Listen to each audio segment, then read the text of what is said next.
La saison 12 de Top Chef est de retour depuis une semaine sur M6. Les téléspectateurs ont ainsi pu découvrir les nouveaux candidats, mais aussi retrouver les membres du jury dont fait partie Michel Saran. L'occasion pour ce dernier de donner une interview à 20 minutes où il se confie sur l'émission, mais aussi sur la crise sanitaire obligeant tous les restaurateurs à baisser le rideau depuis plusieurs mois aujourd'hui, et surtout sur un nouveau projet qu'il a lancé avec ses deux filles.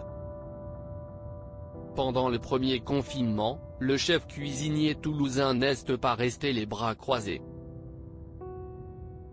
Il a profité de la fermeture de son restaurant étoilé pour investir la cuisine afin de tester un projet qu'il avait dans les tiroirs depuis des années avec ses deux filles, Camille et Emma.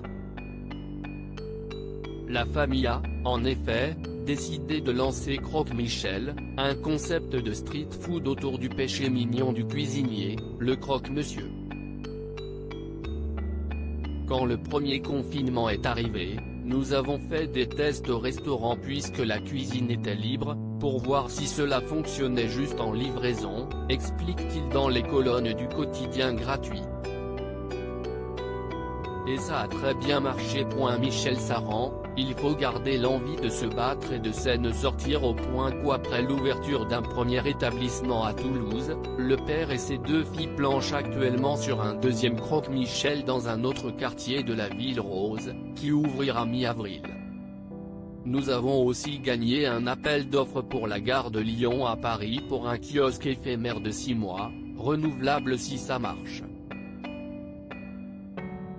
L'ouverture est fixée au 26 avril.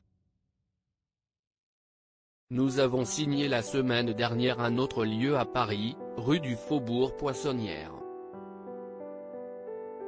D'ici la fin de l'année, on aura 4 lieux Croque Michel, énumère Michel Saran qui peut être fier de ce succès fulgurant. Si est un projet qui, si ça marche, nous allons développer le plus possible, assure le cuisinier qui ne chôme donc pas malgré la fermeture de son restaurant toulousain. Et ce dernier tente de rester confiant pour l'avenir, on ne va pas rester à attendre que ça se passe.